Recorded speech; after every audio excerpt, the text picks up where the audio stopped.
ಸಾಮಾಜಿಕ ಜಾಲತಾಣದಲ್ಲಿರುವ ಎಲ್ಲರಿಗೂ ನಾನು ಈ ರೀತಿಯದನ್ನು ಬರೆಯಬೇಕು ಎಂದು ನಾನು ಎಂದಿಗೂ ಯೋಚಿಸಲಿಲ್ಲ. ಆದರೆ ನಿಮ್ಮ ಮಾತಿನಲ್ಲಿ ನಾನು ನಿರ್ಲಕ್ಷಿಸಲಾಗದ ಗಾಯಗಳಿವೆ. ನನ್ನ ತಾಯಿಯ ಬಗ್ಗೆ ಪ್ರತಿ ಅಪ್ರಸ್ತುತ ಕಮೆಂಟ್, ಪ್ರತಿ ಊಹೆ, 127 ನೋವುಂಟು ಮಾಡುವ ಪದಗಳು ನೀವು ಊಹಿಸಲು ಸಾಧ್ಯವಾಗದ ರೀತಿಯಲ್ಲಿ ನನ್ನ ಹೃದಯವನ್ನು ಚುಚ್ಚಿದೆ. ನಿನಗೆ ಅವಳ ಪರಿಚಯವಿಲ್ಲ. ಅವಳ ಹೋರಾಟಗಾರರು, ಅವಳ ತ್ಯಾಗಗಳು, ಅಥವಾ ಲೆಕ್ಕವಿಲ್ಲದಷ್ಟು ಬಾರಿ ಅವಳು ಎಲ್ಲವನ್ನೂ ತನಗಿಂತ ಮೊದಲು ಇಟ್ಟಿರುವುದು ನಿಮಗೆ ತಿಳಿದಿಲ್ಲ. ನೀವು ಅರ್ಥ ಮಾಡಿಕೊಂಡಂತೆ ನೀವು ಮಾತನಾಡುತ್ತೀರಿ. ನಿಮ್ಮ ತೀರ್ಪುಗಳಿಗೆ ಯಾವುದೇ ತೂಕವಿದೆ, ಆದರೆ ಅವುಗಳು ಇಲ್ಲ. ಅವಳು ಮೌನವಾಗಿ ಮಾಡಿದ ಯುದ್ಧಗಳು ನನಗೆ ಮಾತ್ರ ಗೊತ್ತು. ಜಗತ್ತು ಅವಳ ಸುತ್ತಲೂ ಬೀಳುತ್ತಿರುವಂತೆ ತೋರುತ್ತಿರುವಾಗ ಅವಳು ಎಲ್ಲವನ್ನೂ ಒಟ್ಟಿಗೆ ಹಿಡಿದಿಟ್ಟುಕೊಂಡ ರಾತ್ರಿಗಳು ನನಗೆ ಮಾತ್ರ ತಿಳಿದಿದೆ.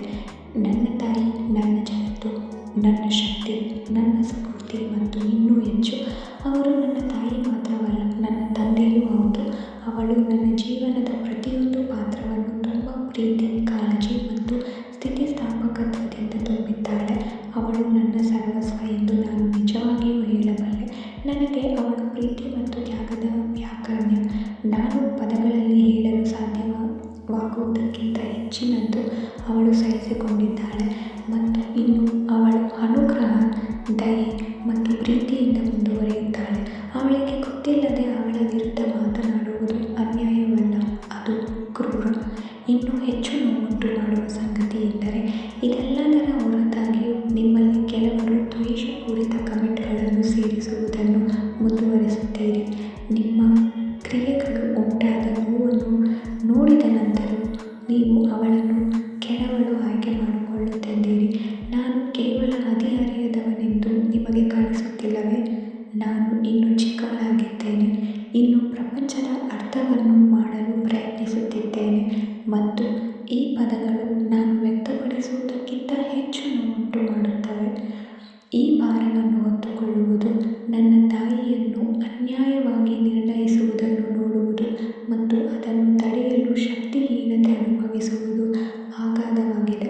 ನನ್ನ ತಾಯಿಗೂ ಯಾರಿಗೂ ನೋವುಂಟು ಮಾಡುವ ಕೆಲಸ ಮಾಡಿಲ್ಲ. ಒಮ್ಮೆ ಅಲ್ಲ, ತನ್ನ ಸ್ವಂತ ಖರ್ಚಿನಲ್ಲಿಯೂ ಇತರರನ್ನು ಯಾವಾಗಲೂ ನೋಡಿಕೊಳ್ಳುವ ರೀತಿಯ ವ್ಯಕ್ತಿ ಅವಳು.